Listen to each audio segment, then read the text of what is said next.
ভালোবাসার সার্থকতা কোথায় জানেন? যে সংসারে স্বামী তার স্ত্রীর মন বোঝে, স্ত্রীর অনুভূতিগুলি মূল্য দেয়, দুঃসময় স্বামী তার স্ত্রীর পাশে থেকে আগলে রাখে, ওই সংসারে কখনোই সুখের অভাব হয় না। আলহামদুলিল্লাহ। আসসালামু আলাইকুম এভরিওয়ান, সবাই কেমন আছো? আশা করি সবাই খুব ভালো আছো। আলহামদুলিল্লাহ আমিও ভালো আছি। তো আমরা তো সবসময় আমি একটু ভিডিও ক্লিপ সব ভিডিওতেই রাখি, তো এটা আমাদেরও ভালো লাগে, তোমরা অনেক বেশি পছন্দ করো, তাই সবসময় এরকম একটু একটু করে ভিডিও ক্লিপ রাখার চেষ্টা করি। আর ওই যে আপুর বাসা আছে, এখনও সকালবেলা উঠে না আমি মজা করে একটা সেমাই রান্না করলাম। প্রতিদিনই তো আমার আপু অনেক মজার মজার খাবার রান্না করতেছে, নিজ হাতে রান্না করে আমাদেরকে খাওয়াচ্ছে, আমরা সেটা অনেক মজা করে খাচ্ছি। তো আজকে আমার আপু বললো যে এই সময়টা তুমি খুব ভালো করে রান্না করতে পারো, তুমি রান্না করো। তো যেই কথা সেই কাজ, আমি একদম গিয়ে বেজে তারপরে রান্না করলাম। তো এই সেমাইয়ের রেসিপিটা না আমার পেজে অনেকবার দেওয়া আছে, তাই রেসিপিটা আর শেয়ার করলাম না। তো আমি অনেক মজা করে এই সেমাইটা রান্না করেছি, সবাই খুব পছন্দ করে খেয়েছে। তারপরে আজকে দুপুরে রান্না নয়, বিকালে গিয়ে একটা মজার খাবারের আয়োজন আপু করেছে, সেই রেসিপিগুলি না শেয়ার করতে পারলো, কি শেয়ার করেছিল, কিভাবে আমরা খেয়েছিলাম সেটাই তোমাদের সাথে শেয়ার করলাম।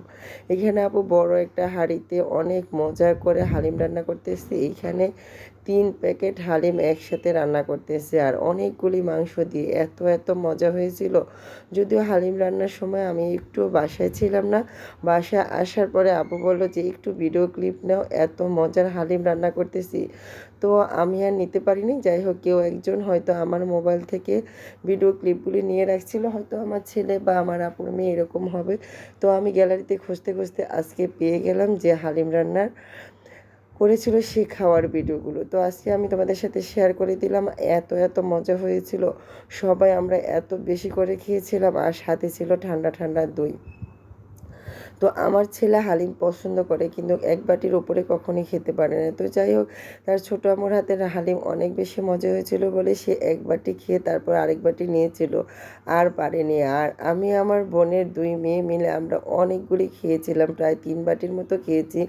তারপরে আর খেতে ইচ্ছে হচ্ছে কিন্তু পারছিলাম না, এত এত বেশি মজা হয়েছিল। তা আজকে যখন আমি হালিমের এই ভিডিওটা এডিটিং করতেছি, তখন সত্যি দেখে মনে হচ্ছিল যে এক বাটি না আরও কয়েক বাটি খেতে পারবো, কিন্তু তখন কিন্তু 3 বাটি করে খেয়ে এক একজনের অবস্থা অনেক বেশি খারাপ হয়ে গিয়েছিল। তারপরেও আবার খেতে ইচ্ছে হয়েছিল, কিন্তু ওই যে পেটের মধ্যে এক কোণে একটু জায়গাও ছিল না যে আরেক বাটি করে খাবো, এত এত মজা হয়েছিল। আর আপু এত বেশি মাংস দিয়ে রান্না করেছিল যে হালিমের বাটিতে শুধু চামচ দিয়ে নাড়া দিলে মাংস আর মাংস, এরকম একটা অবস্থা। তবে মাংস বেশি দেওয়াতে কিন্তু অনেক বেশি মজা হয়েছিল। তো আবার আমরা একসাথে যখন হব, আবার এরকম করে রান্না করব, আর তখন তোমাদের সাথে রেসিপি শেয়ার করব।